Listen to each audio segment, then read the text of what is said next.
Good day, everyone, and welcome to the I'm Only Serious News' Sunday paper program. We're here with you in the old Paula Dean studios, and what appears to be more trouble for Miss Dean. Apparently, whites are angry now that she used the word cracker while taping her show, and cooking with flour. Whitey's response to her reports of denying any racial intent in the word cracker? Please. But the big stories of the week: Satan wishes a happy hell of a 4th of July with the East Coast heat wave. Gettysburg battle turns ugly at 150. Philadelphia school funding gap continues, and Egypt gets a new roar. This and more on this edition of the I'm Only Serious News' Sunday paper program. It's the I'm Only Serious News Network with Dan Mahan, Josh Jacobin, Tony Viejo, Cynthia Stormy Haskins, and Rick Robotin.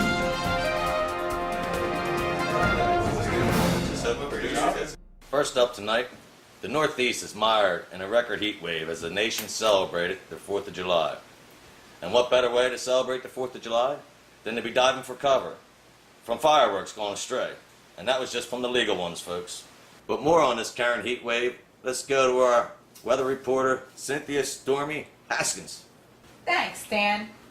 Good evening. Cynthia Stormy Haskins here. The latest heat wave in our region will expire this morning at 2:30 a.m. So for all those of you that are still out there enjoying some last-minute fireworks, beverages under these evening stars, you can expect your cabbie's pungent aroma to subsist by 3 o'clock this morning. You heard it here first.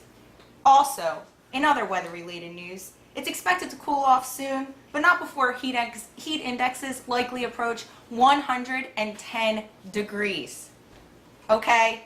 But let's get back to the thunderstorms and the showers that we can expect this week. I have a word of advice for all you Philadelphians.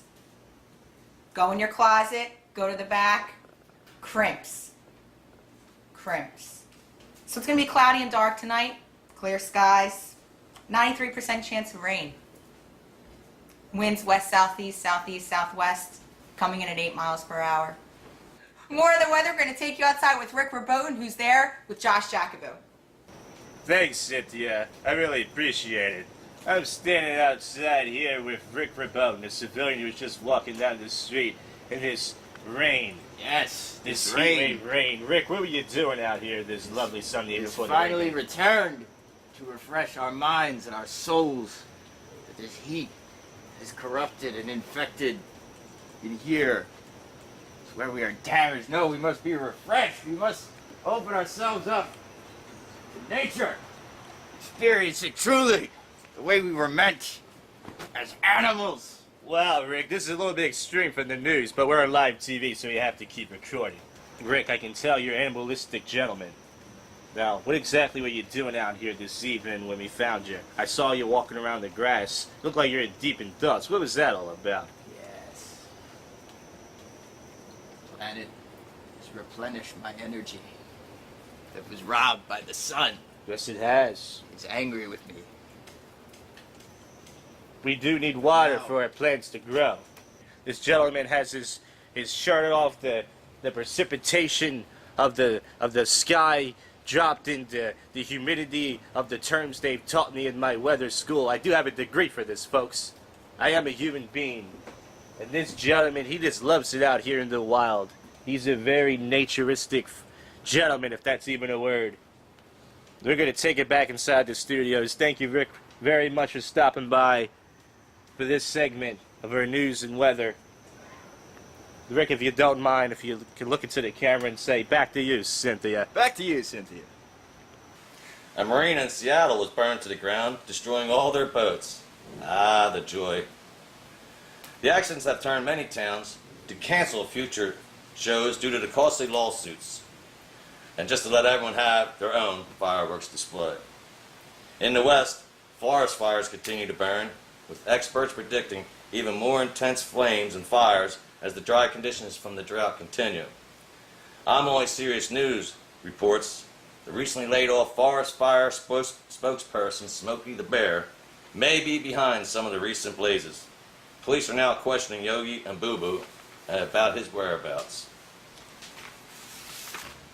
Gettysburg celebrated the 150th anniversary of the famous Civil War battle fought there. However, since it's 2013 and the town has since adopted a zero-tolerance policy, 15,000 men, women, and children who came as reenactors were arrested. 10,000 men for impersonating a soldier from 150 years ago and carrying weapons in public without a permit. 3,000 women for illegal fires used for cooking during the summer no-fires period. I guess they didn't get the telegraph.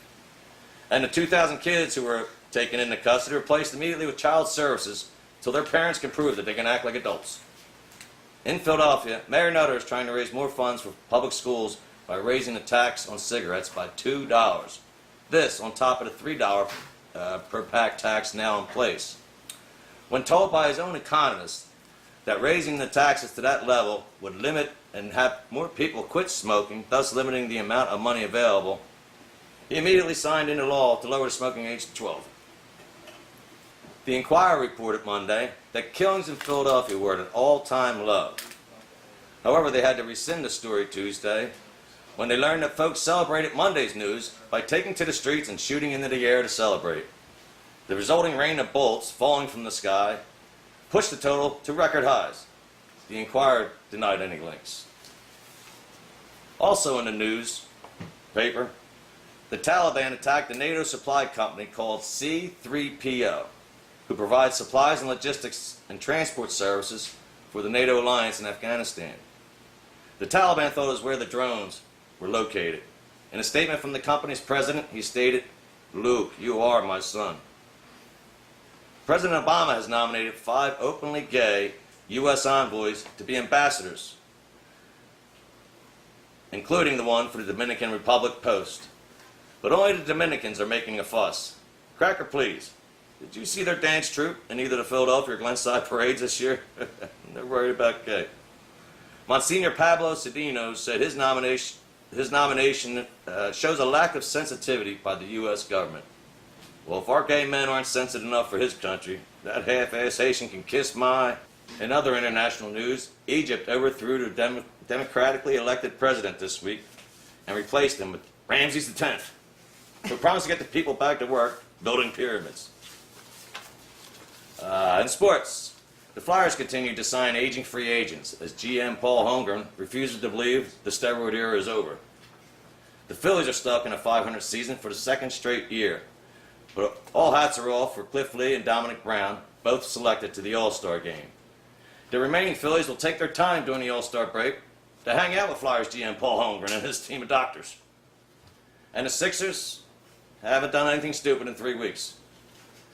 The Eagles and Coach Chip Kelly get set to start a new era in Eagles football with cyberkinetic approach of proper rest, food intake, smoothies, and even some home interior ideas.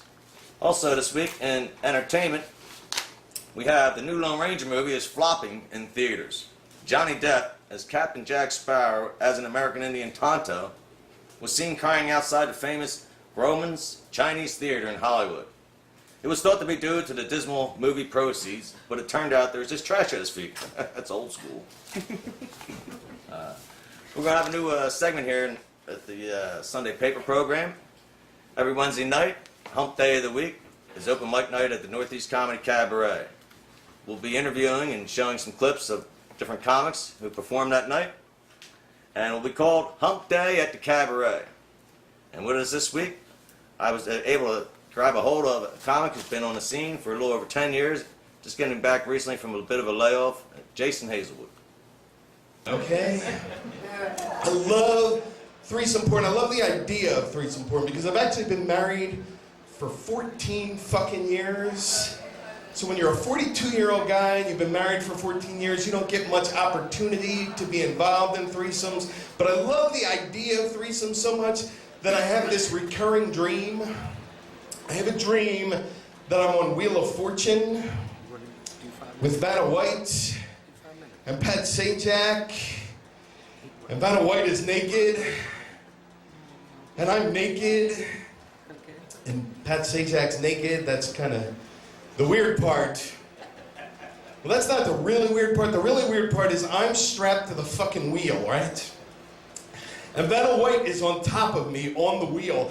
And Pat Sajak, that masochistic fuck, is just spinning the shit out of the fucking wheel. And I'm going around and around, and Vanna White is throbbing, riding on top of me. And in the middle of the dream, I'm like, I want to buy a vowel.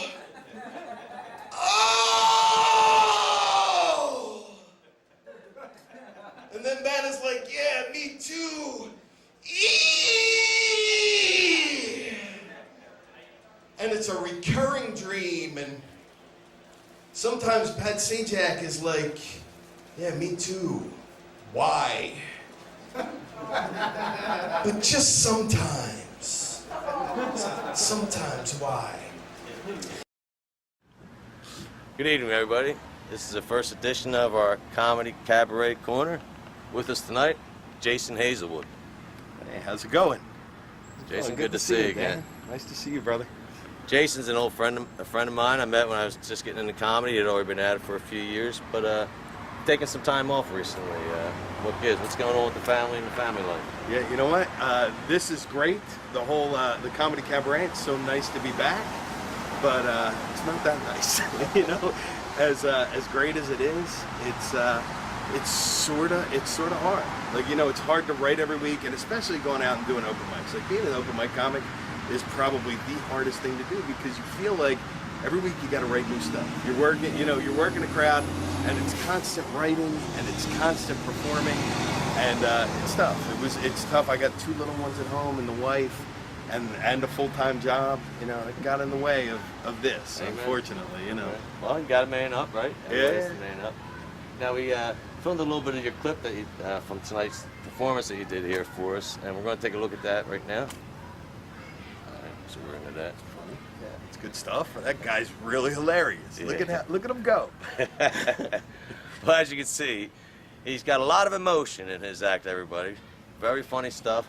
Have you always had that persona on stage that, like, You know what? It's bam, funny. boom? Standing outside of the comedy cabaret, when I started doing comedy, I shouldn't say this, but since, you know, for your viewers, my wife and I were actually in counseling, and I started doing comedy about the time that we went into counseling, and my wife was trying to convince the counselor that I had anger issues, and I was saying I don't have any anger issues. And the first weekend show that I worked at the comedy cabaret, they booked me as Jason Hazelwood, that angry guy. And like that was the moniker that they gave me on the website. So that became fodder. Like, that was the first 2 years of our counseling, was about how, see, everybody knows he's angry. That's his thing. Everybody says, look how angry he is. Nice. So, Andy, it's the cabaret's fault. That's right. Let's see. I noticed you mentioned porn in your act, Yes. in your set you did in there. Have you ever watched the credits? I always ask Porter about that. Not only have I watched the credits, I actually, for a brief time, worked in pornography. My background, like your videographer, your producer here, I started out at the Art Institute of Philadelphia. I got my background in video production, and I had a job in video dubbing off porn films. Like, when I went in, the guy asked me, like, if I had a problem with pornography, and I was like, you know, who has a problem with Is an pornography? addiction a problem? Yeah, exactly. As you can see, folks, we've had to move inside. Jason started talking about porn and it rained. Tell me. Jason, you were before we got cut off with the weather outside, you were mentioning about you had a job. I was talking about my illustrious career in pornography, actually. I was working dubbing porn, and actually, it's funny, I worked educational video for like 8 years. This is boring. Like, I made educational video about, like, the Bill of Rights and the Constitution, and then I lost a job that I was working, and I ended up working a job doing nuclear medicine, which is what I do now. After being there for like 3 weeks, I got a job offer to go to this dub house to dub video, and eventually it would be some light editing and dubbing. I hope you edit all this, because basically the long story short is I got a job dubbing porn. I worked there for about a week while they were training me, and some guy busted in the back door with a gun and threatened me.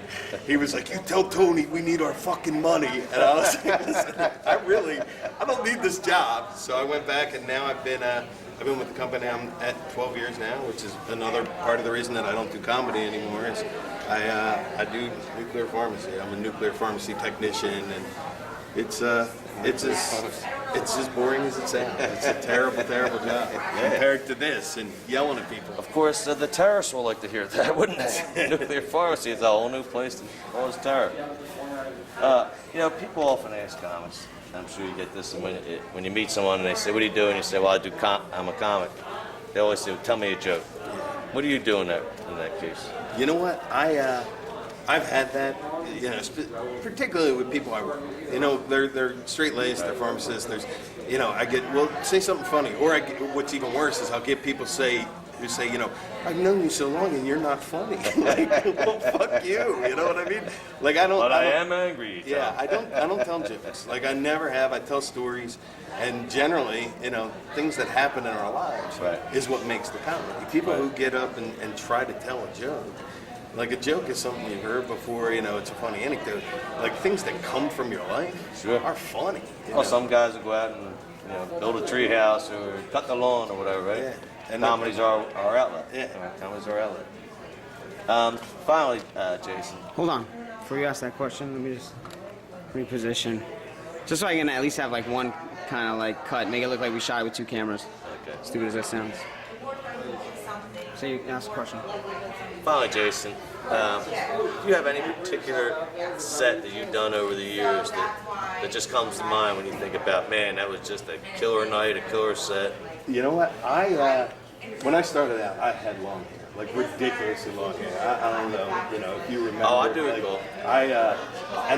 That was my stuff, and none of it was that good. Like I wasn't seasoned, but I had a story that actually happened where my dog had shit in my yard, and it's out there, and you can look for it if you want to.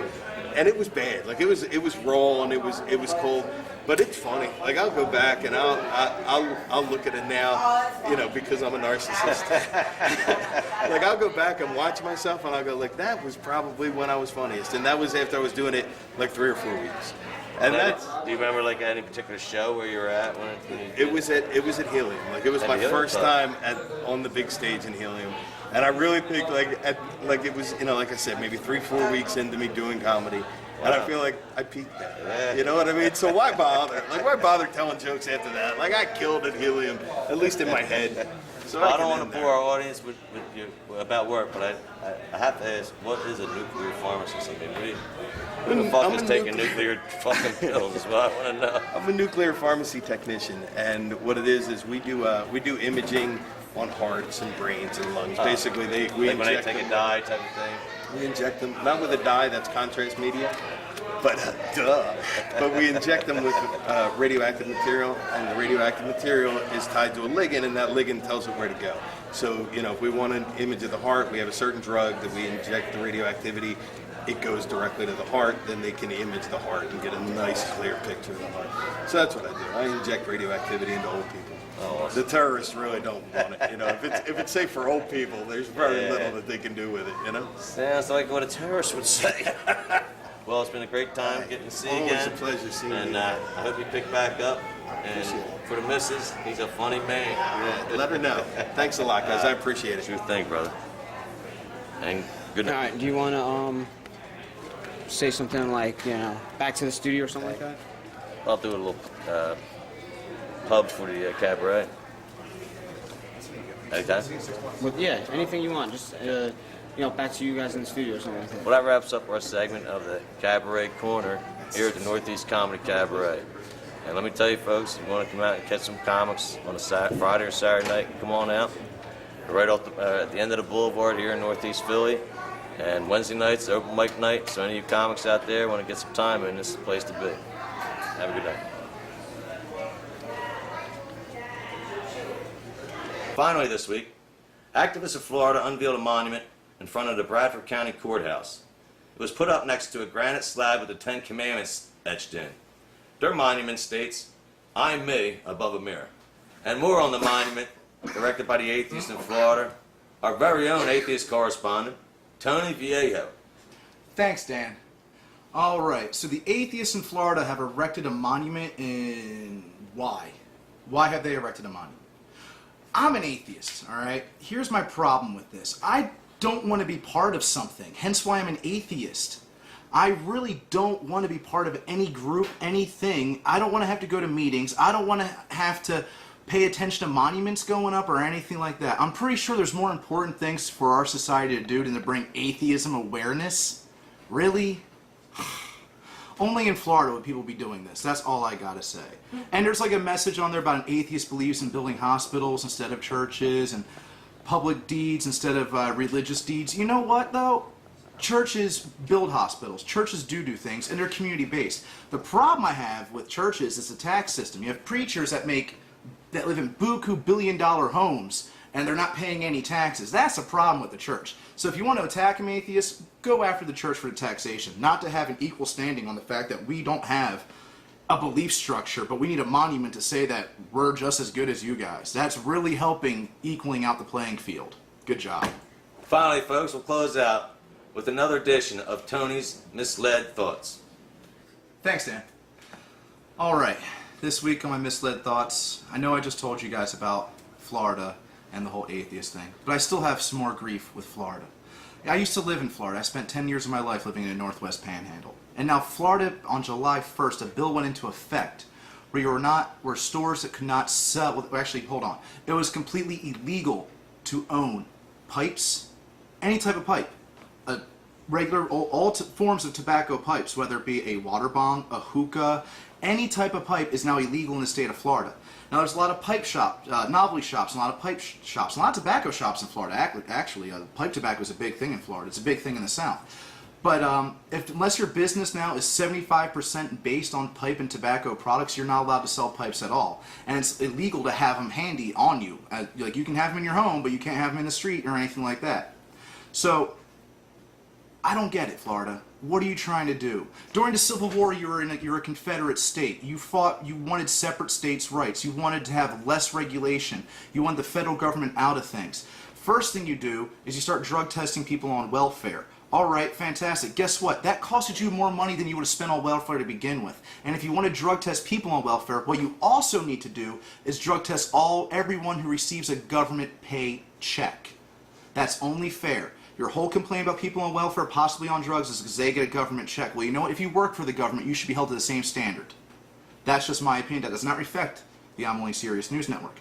Now, back to this pipe thing. How can, all over the country, people are decriminalizing marijuana. And now your state is a tourist state where people want to come and let loose, have a good time. I understand you want to control drug elements, but you need to control things like Sudafed and oxycodone because your epidemics are meth and prescription drugs, not marijuana. You're attacking the wrong people, and that's wrong. And that's probably going to get Rick Scott out of office any day now. Thank you. I've been Tony Viejo, and these are my Misled Thoughts. Back to you, Dan. Well, that about wraps it up for this week's edition of the I'm Only Serious News Sunday paper program.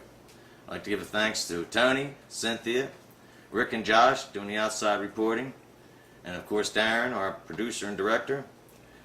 Tune in again next week for more news from the I'm Only Serious News Network.